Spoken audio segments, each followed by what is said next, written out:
are a go. Good morning, everyone, and welcome to another author interview here on Tales from the Wandering Scribe. I'm your host, Gabriel Garcia, otherwise known as the Wandering Quill and the Wandering Scribe. And joining us today is an author making their official debut here on the show. Now, my guest today was born and raised in West Auckland, New Zealand, and has been writing since before he can remember.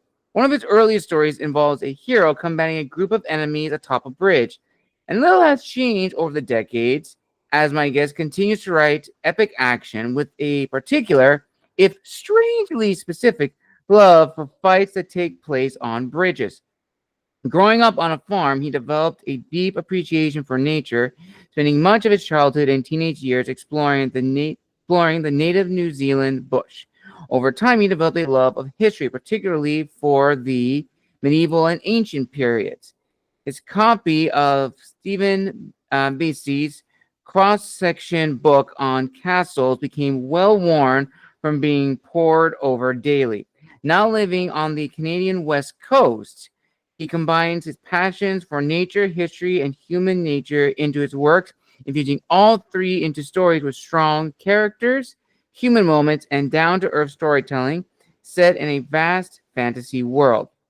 And in this episode, we'll be talking about his upcoming book, which is releasing June 10th, which brings the full culmination of his various passions to tell a deeply human story in a fantastical world.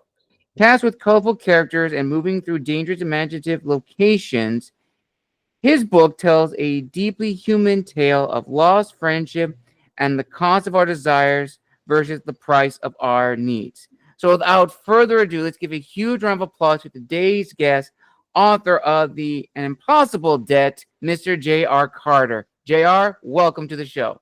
Thank you very much. That was beautiful. I'm so excited to be here. Thank you, JR. Thank you. It's so excited to have you on the show. And also, congratulations on your upcoming release of your book, An Impossible Debt, coming out next week. That is awesome. What can you tell us as a little teaser of your book? The elevator pitch, if you like, is a young man. He's 17 years old. His name's Sonny Biesty. He spent his entire life in a small village on the farm, and something terrible befalls him. He can't go home, and he sets out to get revenge on the titular Black Knight, who is one of the greatest fighters in the land, one of the most dangerous people alive. And Sonny, having never even held a sword, he's determined to get this guy, and that becomes the question of the book. Like, how does this kid with no experience get revenge on a man who is feared across battlefields across the world, right?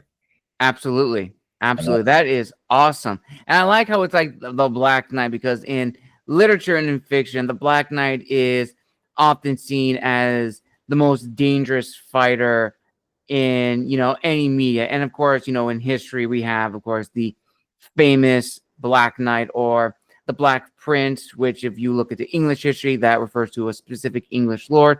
But that's amazing, JR. I honestly can't wait to dive into the world that you have created. And speaking of that, let's talk a little bit more about the creation of that on your side as the author. So from your bio, you've always had this passion for writing and, creating worlds, this blend of history, human nature, and nature itself. But what would you consider the spark of that passion, that drive to create? Where would you say that began? Man, that's I always had a very active imagination as a kid, whether that was playing with action figures, or I think as well, I don't know if it's necessarily a generational thing too. We didn't have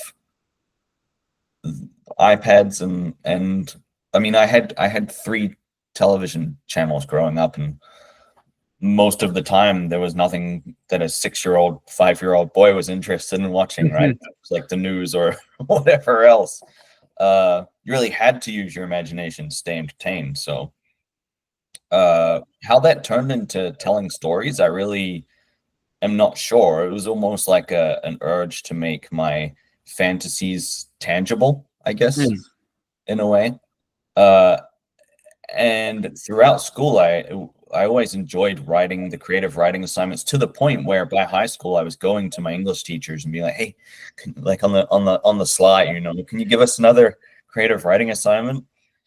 I think the other kids kind of cottoned onto it eventually and were like, "Stop doing it." But there was always this urge to share those stories, and because I was excited by the stories, I think I wanted to share them, right? Because I guess to my logic was like, if I'm excited by this stuff, other people will be too. Right. That makes sense. That makes sense. Now, going forward in your history, what would you consider your aha moment when you realized you wanted to take your passion for writing stories, for creating these incredible tales, and build a career on it as an author? Yeah, that came about almost out of necessity, Mm. because for the longest time, man, since like mid high school, I really wanted to be a comic book author. Oh, okay. And I had the idea, and originally the idea for the Tales of the Black Knight was a comic book, and that's how I imagined it. I always imagined the story as a comic book. But I had a very, very difficult time finding an artist, and obviously people deserve to be paid for their work, so there was a financial cost there too. And then how do you get that published? And there are ways to do it, and I'm a great, great admirer of people who do. I just found it extremely challenging, which isn't to say that getting a novel off the ground isn't without its challenges as well. Absolutely. But I had more power over that, I think. I didn't have to necessarily rely on hiring an artist myself and going that route. So there came the day where I just thought to myself, right, you know what? If I really do want this story out in the world, I'm just going to do it myself. Forget Mm. the comic book thing, which I would still love to do one day. But I thought I've always enjoyed writing. And when people have read my work, they've generally enjoyed it. So I'll try my hand at writing a novel. And it was a many years long journey going from that decision to getting published, which is now in a few, like June 10th. But that was kind of the tipping point where I was Mm. just like, you know what, if you want something done right, you do it yourself, kind of thing. And it was a learning curve, Mm. definitely, but it's been a really fantastic experience. And now I find it hard to imagine doing it any other way. Uh, Mm. I mean, I've written the second book is done. I'm almost done the third, in the first draft of the third book. And now that I'm so heavily invested and so deep into it, I really have a hard time seeing that story being presented to the world in another format for the first time. Nice. That's amazing. And also, thank you for sharing that book 2 is finished and in the developing stages for publishing down the road, as well as for book 3. That already is fascinating. Now I have to finish reading the first book so I can get ready for book 2 and book 3. So let's actually talk about the construction of an Impossible Dead. So walk me through it, JR. You're at your computer, or maybe you're going old school with a pad and a pen or pencil.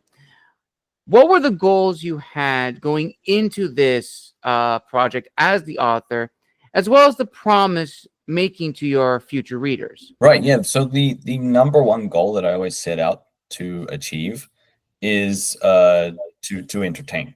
Mm. And telling any story is a wonderful opportunity to put other messages out in the world and deliver on themes. Right.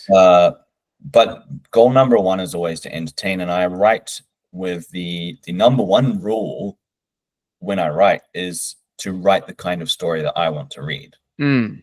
Because I look at the other media that I consume, whether it's books or movies, video games, TV shows,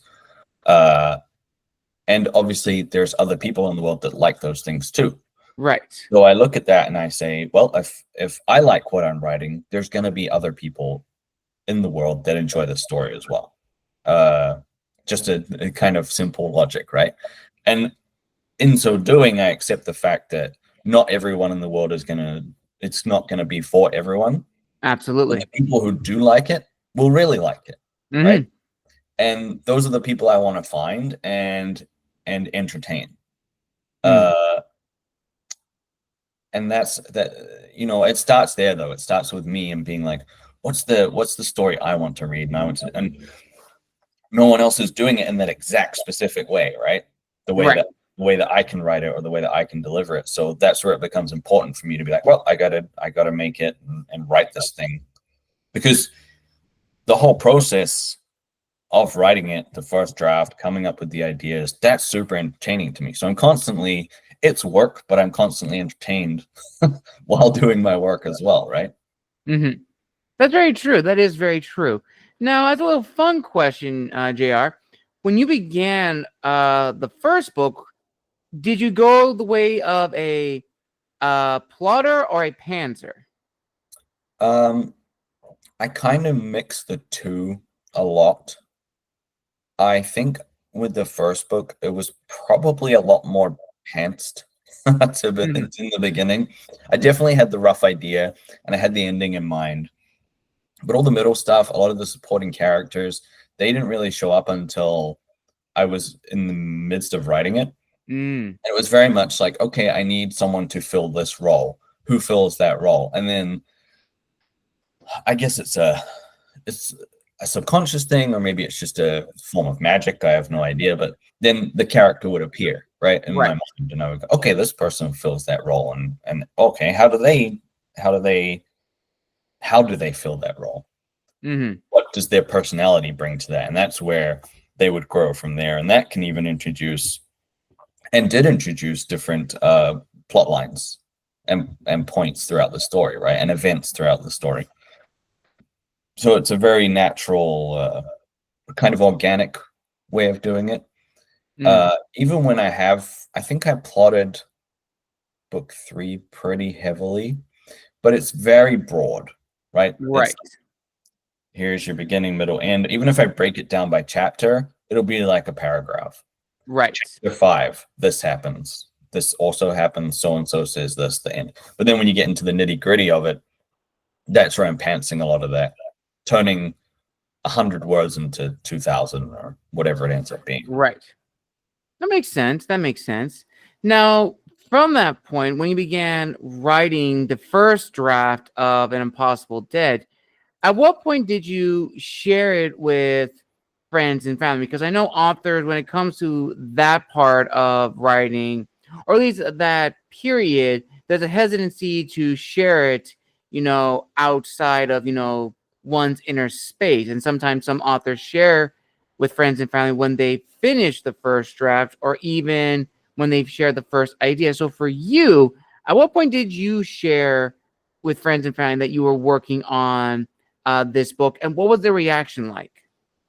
At the first draft, I finished before I told anyone, Mm. because I wasn't 100% sure I could do it. I'd never sat down and wrote an 80,000 plus novel, like word novel before. Right. So that's kind of a lofty goal if you've never done it before.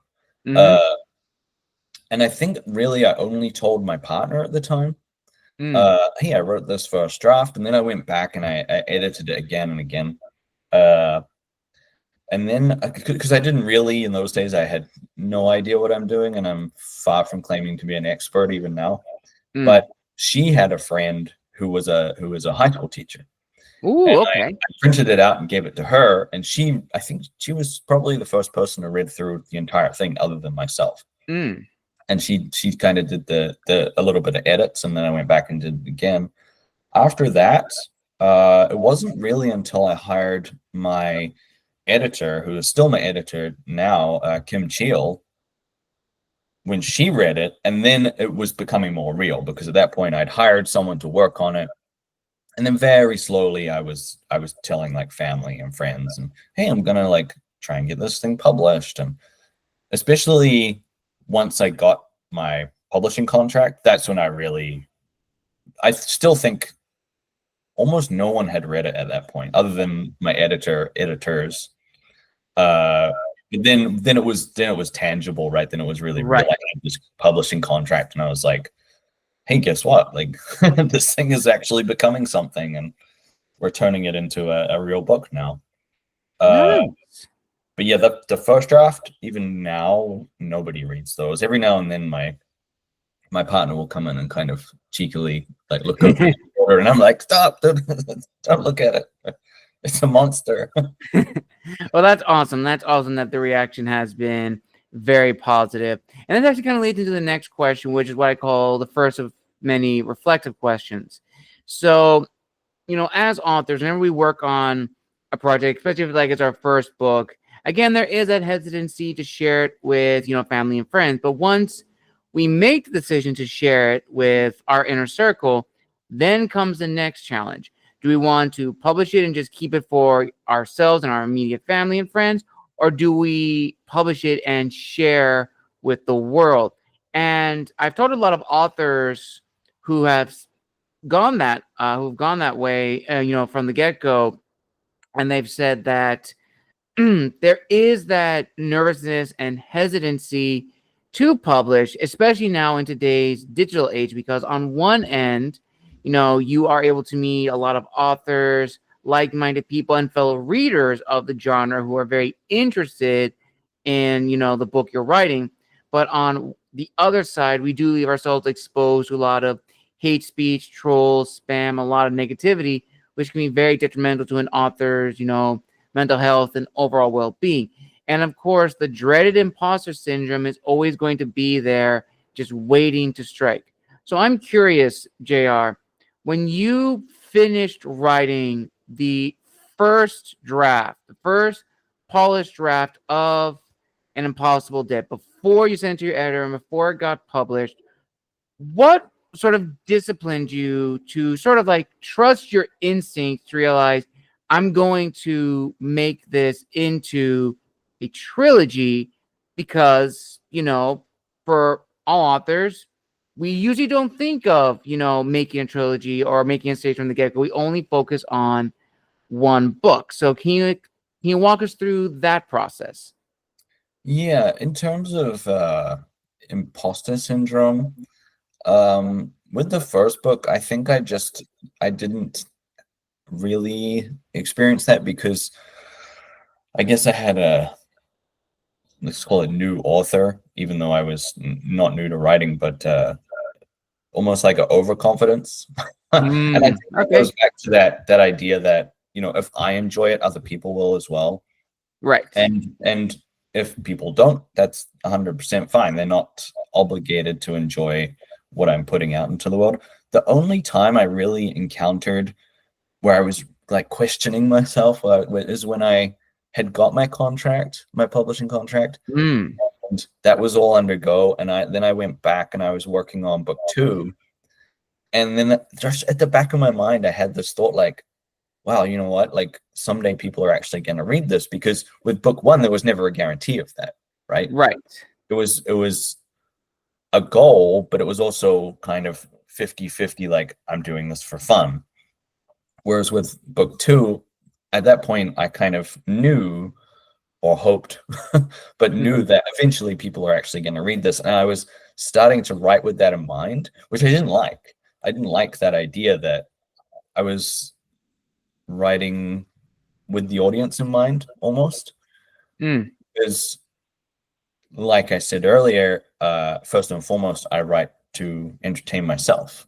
Right. And then to find those people that will be entertained by the same things that I am. If you're writing for an imaginary kind of audience or readership, then you might start to tailor your work Right.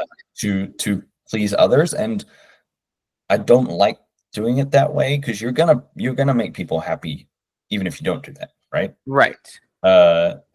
And people, I think, will realize that too if they're reading or viewing something and you've tried to tailor it and almost like manufacture it.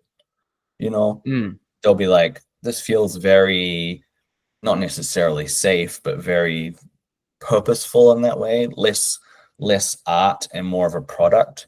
Mm, Fortunately, that feeling didn't last long, and I was able to get away from it and just start enjoying the process again. And I wrote for myself, and I'm very much looking forward to seeing what people think of that and book one. But that was the only time I really ran into that kind of thing. mm, As to trolls and people who are gonna have very strong negative reactions, I'm not overly concerned. Uh, I if that kind of thing happens eventually, I hope that I have the wherewithal to just kind of ignore it and move on with my life. right. Uh, Unless it is a legitimate criticism, in which case Mhm. I would address that. But if it's just pure vitriol for the sake of it, and someone who's got nothing better to do than try to hassle people, Mm, it's a block and ignore situation, which is a privilege to have the opportunity yes. to do that. Uh, but that is how I hope I would handle it. You never know until you're in a situation, though, right? Like, That is very true. That is very, very true. And this kind of leads to another question, which I'm very eager to hear your thoughts on, JR, which is I've been asking a lot of guests this question because, the publishing industry has changed in the last 20 years, especially, specifically for indie authors in particular. And some have argued that we are in a golden age of authors, which includes indie, hybrid, traditional. And I've been asking people this question to hear their thoughts on it. And the answers have been very divisive. Some say that we are in a renaissance. Some say that we are not in a golden age per se. And some say that going further, that we are not in a golden age because the books that are in the market or on the market right now, again, hybrid, traditional, or indie, they were there specifically just to fill in the market or just to exist. There was no passion or reason for creating them, if that makes sense. So, in your opinion, JR, do you think we are in some golden age or renaissance period for authors, or are we not? I think in terms of volume, and the amount of people that now in the modern age have the opportunity to write, uh, we're at the best we've ever been, Mm-hmm. because more people have access and ability to do that and put their work out there. But that by that same token, you're also getting a lot more companies or people whose intent is purely to make money and leave the artistry behind, Right. regardless of how they do that. You're getting more of that too. So the volume is greater, uh, in on both sides of it. Mm-hmm. So in a way, yes, there is more quality work out there, and you will be able to find some amazing work. But it's very much like Hollywood. You've heard the Yeah. complaint that people often say, "Oh, all they make now is remakes Mm-hmm. and adaptations of books or comic books, whatever, video game movies," which is true if your focus is very narrow and you're only looking at what like the large big Hollywood studios put out. But if you're willing to do a little bit of legwork and expand your horizons a bit, there's a ton of independent cinema more than ever, and Yes. truly original, wonderful work that is coming out across all genres all the time. You just got to dig a little deeper, and I think that's true of publishing as well. Mm-hmm. There are going to be those works that are just a product that whether it's a company or individuals are just throwing up on the internet or putting out in bookstores, and they're just trying to pump it out as quickly as possible to make a profit, which from a business standpoint I understand. But if you're only looking at like that area of the publishing industry, yeah, it's going to be a little defeating, and to look at that and go, well, why should I bother? Because no one's picking up and no one's reading the real genuine artists that are out there. Right. But if you are willing to kind of research a bit and try to, you will find something for yourself. You will find something original from an author who put the work in, and something that will blow your mind and be amazing and speak to your heart, right? That is very true. That is very, very true. And this kind of goes hand in hand with the next question, which is, of course, the rise of AI in the publishing industry. I've talked with a lot of authors on this topic of how a lot of booksellers and book companies are some, I'm not going to name specifics, but some have been taking in books that are written by, AI. And probably, in fact, the one that was just in the news not too long ago was an author whose book was, screenshot to have a passage in their story saying, like, this book was made in the style of so and so. And that was on one of the pages, and it was huge. And it brought up again this debate of AI and the publishing industry and authors using AI. Now, I'll be the first to admit I have used AI, not to write my stories. No, I use it mainly to help with the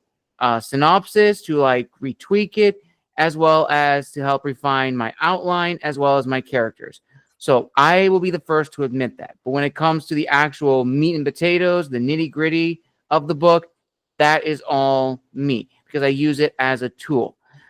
But this is still a big debate in the publishing industry. So, JR, what are your thoughts on AI in the publishing industry? And in your opinion, what would you consider to be a healthy balance of the two? I will say that I'm pretty ignorant about how AI works. It's very hard to tell, I think, for most people, including myself, what this is going to look like in 5-10 years from now, because it's advancing so rapidly. I Yes. do think it's going to upend a lot of entertainment-based industries in ways we can't even imagine yet. As far as my personal relationship with AI, I don't use it at all. As you experienced when we were setting up this interview, my level of technical know-how is extremely poor. My partner frequently helps me do things on my phone because I can't get it to do what I want. The closest I come to that is probably spell check on my writing program on my laptop, which my laptop is so old it won't even recognize our Wi-Fi router anymore, so it doesn't understand this new router, and it doesn't connect to the internet. I don't think my computer knows what AI is. It has no idea. I do know that story you're talking about that made the headlines there, and I think it was the prompt they had left the prompt in. Yeah, unfortunate. I think that,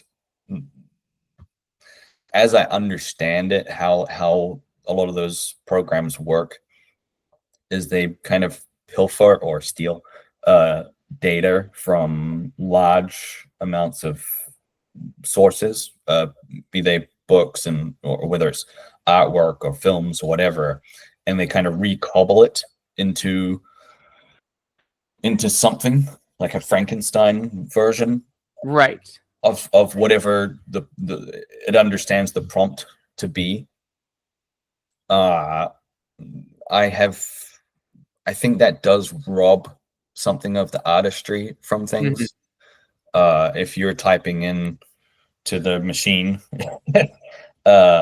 make me a picture of this, well, it's stolen that work from people who actually poured their heart and soul into it. And this thing can write a novel in a matter of seconds in the style of whoever, but there's no humanity in that, right? Like, no. Or if it is, it's a like I said, Frankenstein. It's a butchered version of it. It's like soulless. And for me, real artistry comes from being human and having those feelings, and I think that's where where AI might be able to mimic that well, it will never truly possess that, because by its very nature, it's not human. It doesn't have whatever you believe makes up a human being, right? It doesn't have a heart. It can't feel emotions. Its end product isn't going to change because it was having a bad day, right? You might come home and to do some writing, but you had a bad day, and that chapter ends up being vastly different than it would have been if you'd had a great day.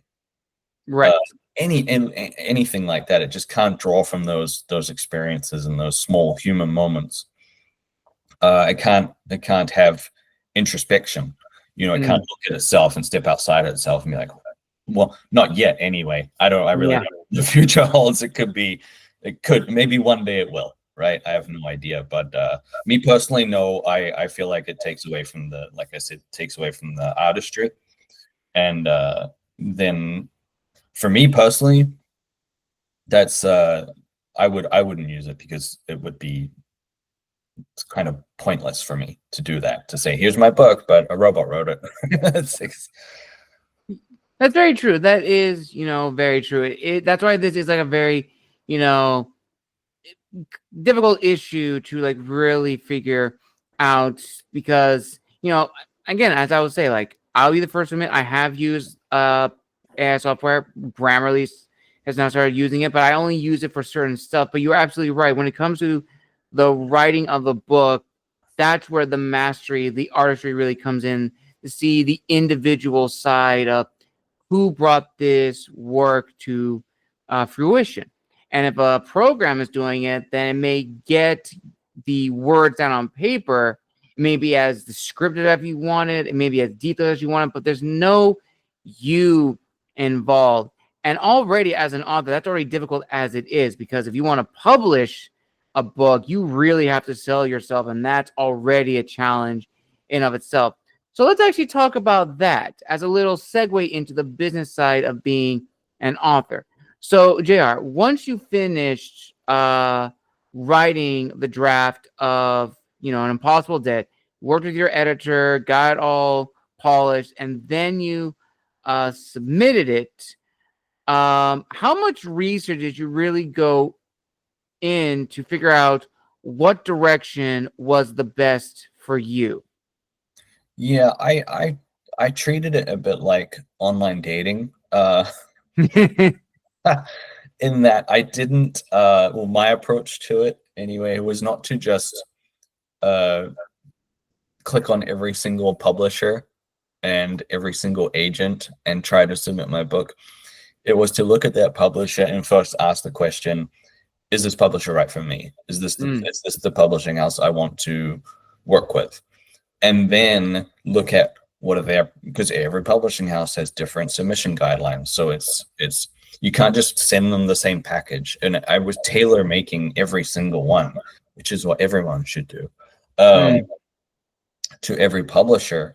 And I wanted to writing a synopsis is very difficult. And yes, my experience, most publishers ask for about a page to lay out your entire book, which is a big challenge. I had done that. I enjoy actually writing blurbs and synopsises. I'm in a minority unto myself, it seems sometimes.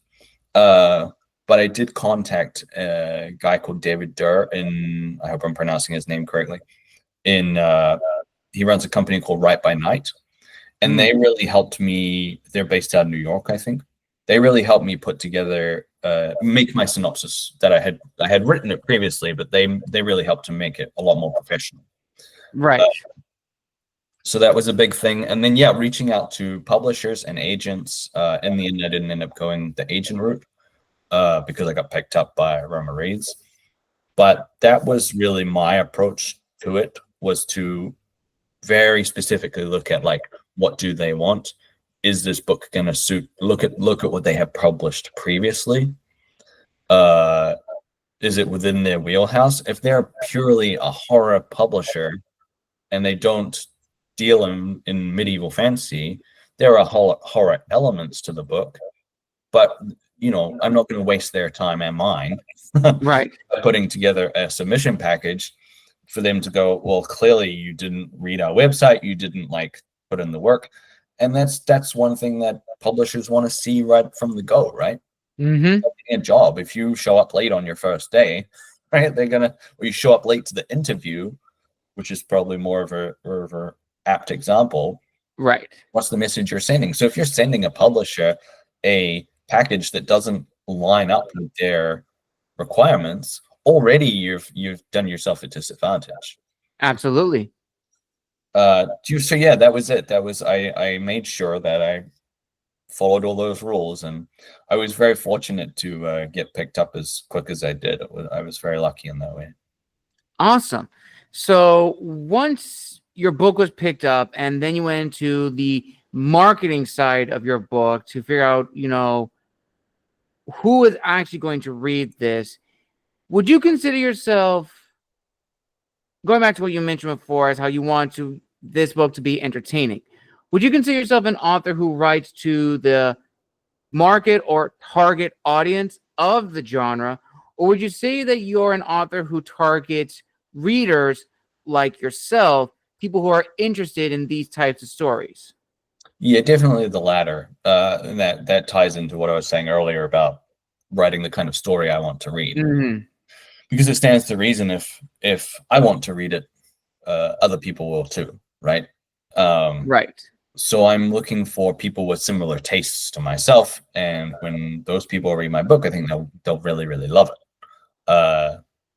It's the same as if I enjoy, I don't know, Con Air. Just pull a movie out of nowhere. Lots of people enjoy that movie. It's a fantastic movie. So when they made Con Air, they did what they thought, what they liked, right? Maybe that's a bad example, but it stands to reason that if you like something, other people will too. And that's kind of I don't really approach it in like I'm making a product, like let's make this as optimal and fine-tuned to sell as much as possible. That's not the goal. I would like it to sell as much as possible, but I would like it to sell as much as possible to the people who are going to really appreciate it. Right. Right. That makes sense. That does make sense. Now, going forward from that, in the publishing industry, there are usually like 4 categories of books in the world of fiction. You have middle grade, YA, NA, and AF. And each of those readerships or categories has its own set of rules and expectations for the author to write in, as well as the reader to really understand, okay, if you're going to this category of books, these are what are going to be included. Maybe not all of the themes, because themes and topics can vary, but generally speaking, most books will follow the step process. So for An Impossible Debt and the books that come after, what category would you say it falls under, and what was the challenge to write in that category, and did it change over time? Did it start as YA and then go into AF, or was it solely AF? Yeah, no, I didn't consider that at all. When I was writing it, I just wrote it to stay true to my vision, and that kind of categorization, if you will, I let that happen after the fact. That's up to really like the publishers and the websites who sell it now. It's on Amazon and Waterstones, Barnes and Noble, Mighty Ape, all these guys, and they can kind of move it into whichever category, subcategory they feel it fits into. But that wasn't really anything I considered, because then you kind of pigeonhole yourself a little bit. It's like you create restrictions a little bit, and I don't want to be like, oh, I'm writing away, and I'm like, oh wait, that's not something that would be in a AF novel or a YA novel. I'm not going to do that.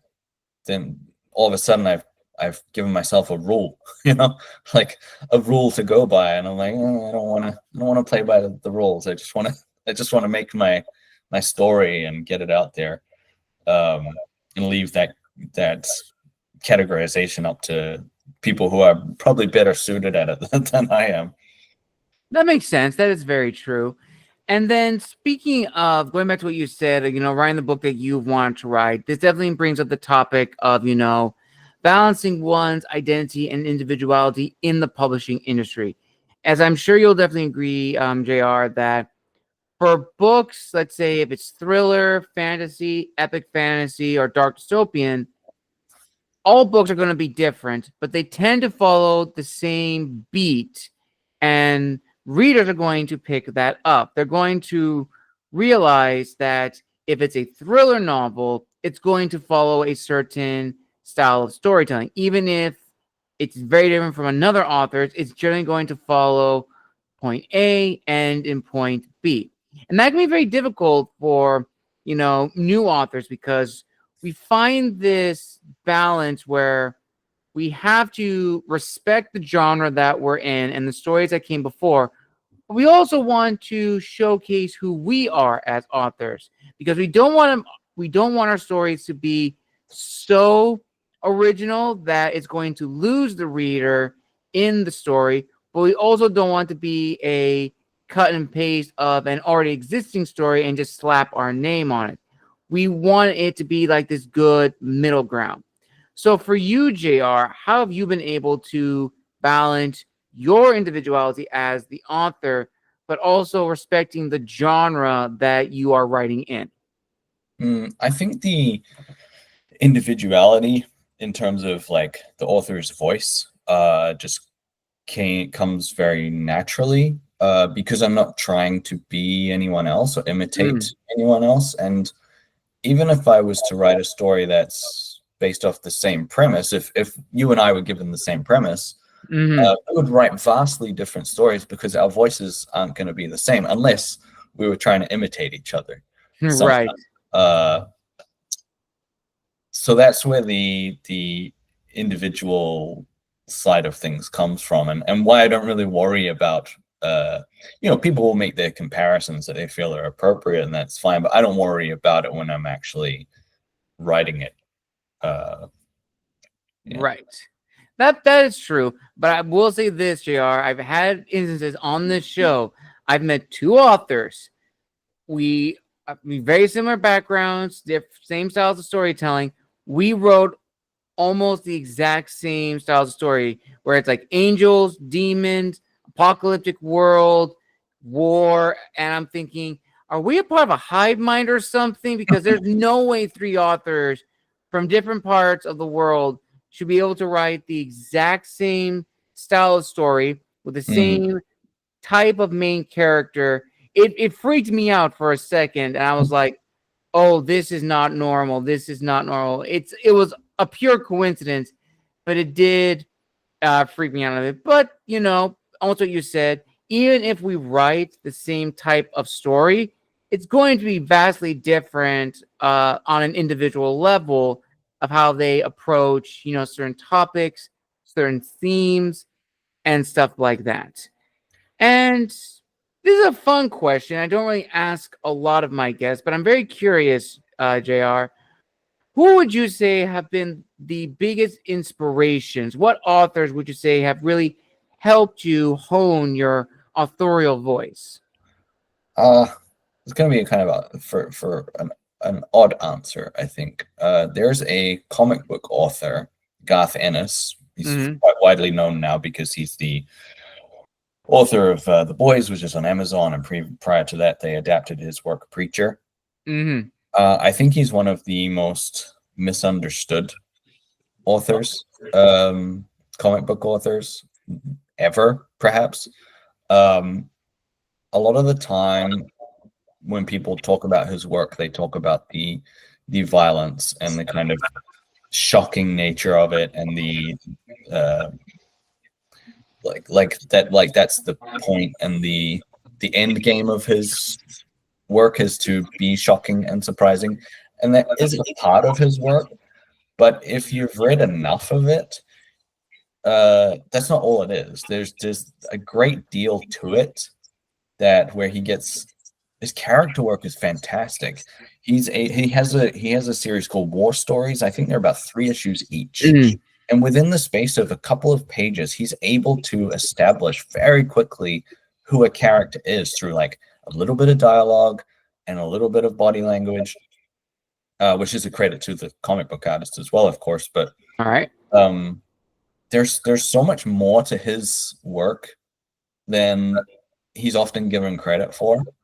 A lot of people don't like him or outright like won't read his work, as popular as he is, because of that reputation. And I think it's an unfortunate reputation, because he's done some really beautiful writing in his career, and he's had a long career. Even Preacher, which is renowned for having some really like grotesque and outlandish ideas and violence, there's some genuinely heartfelt moments in there. So he's been a huge inspiration to me in terms of like how much humanity he weaves in throughout his work. Fascinating. All right. I have to go and check out. I've heard of The Boys, but I don't think I've ever seen Preacher. I know I've heard of the show that was adapted from the comic series, but I've never read the actual comic. So I'll have to go and check them out. So thank you for sharing that, JR. Thank you. That's why I love giving these questions, because I learn about new authors to check out and add to my never-ending collection of books, even though I should probably slow down buying because I don't have any more room and space. And this leads ultimately to the final question of this amazing interview, JR, and it's a very loaded question, so I'll give you context for this last one. So I've been doing this show now for about 6-7 years so far, and I've had the opportunity to meet a wide range of authors, from hybrid, traditional, indie, aspiring, debuting, as well as some comic writers as well. I've learned a lot from them and many more guests on the show. And I've realized in the publishing industry, there are two paths: to be an author and to be known as an author. One is dedicated to the art, the other is dedicated to the business. Both have the same end goal in mind, but I definitely feel the second path for first-time authors is the most enticing, but it leads to a lot of unrealistic goals and expectations. And the hard truth of the matter is, in this industry, it's not a get-rich-quick money scheme, and there is no guarantee your book is going to be a financial success. It's a hard pill to swallow, but it's true. Are there exceptions to the rule? Absolutely. But generally speaking, the average author is not going to make, what I was hearing from a friend of mine, or sell 5,000 copies or even 100 copies at most. Generally, that is not the case. And it really comes down to the mindset. Are you a writer that's writing for a hobby, or are you writing to build a business and treat as such? Because if you do go down that path, you do have to think of being an author as a business. You do have to work, because if you go down the route, let's say, of an indie author, that's pretty much all on you. You have to find an editor, find a cover artist, manage your money to pay them both, and balance everything out. And that can be a lot for first-time authors. So here is a scenario, JR. Let's say you're at your first tabling event, showcasing An Impossible Dead, as well as giving teasers for book 2 and book 3. And right next to you is another fellow author who's kind of going through a bit of a rut. Their books are not selling as much, and they're wondering, where do they go wrong? How would you console them in a way that, it may not be going good so far, but you should never think of this moment as a negative. Think of it as a learning experience, because as I always say, grit transforms into talent. And for us authors, we only get better as time goes on. Yeah, I think I was actually talking to another author the other day about this very thing, and I think one thing that's really important to understand that I have learned is that many, if not all, aspects of the publishing industry move at a very glacial pace. To be a novel author or novelist is not a race. It's very much a marathon. Probably heard that before. It is a patience game. I think getting into this and expecting to make $1 million and get your name up in lights right away is chances are that's not going to happen anyway. So accepting that reality from the outset is probably a good idea, and being okay with that and still moving forward. That really comes down to what your motivation is. Do you want to do this because your main motivation is to get your name out there and be a big star, or is your main motivation to share your story? Right. And have a passion for the work, right? Which isn't to say one extreme or the other. You can have a middle ground there. You can have a little bit from both. But in any case, you do and will need patience to get there, whether that's the writing the book from the beginning, which is step number one, or getting published, finding an agent, whatever path you take. Even if you're an independent publisher, and you can get your work out there like immediately. I could write a story right now and throw it up on Amazon, but you probably shouldn't. You should probably still hire an editor and go through the, hire a cover artist and go through the process and not rush it. Right. And that is to your scenario at this imaginary tabling event. I would tell the guy the same thing, like, just wait, just be patient. These things take time. You don't write the book overnight. You're not going to get whatever you want out of it overnight either. Finding an audience takes time. Yes. So patience is key number one. If you're going to go into it without that, you should learn it, because you're gonna get burned by it eventually if you don't, right? That is very true, JR. Absolutely very true. And a perfect ending to this incredible author interview on Tales from the Wandering Scribe.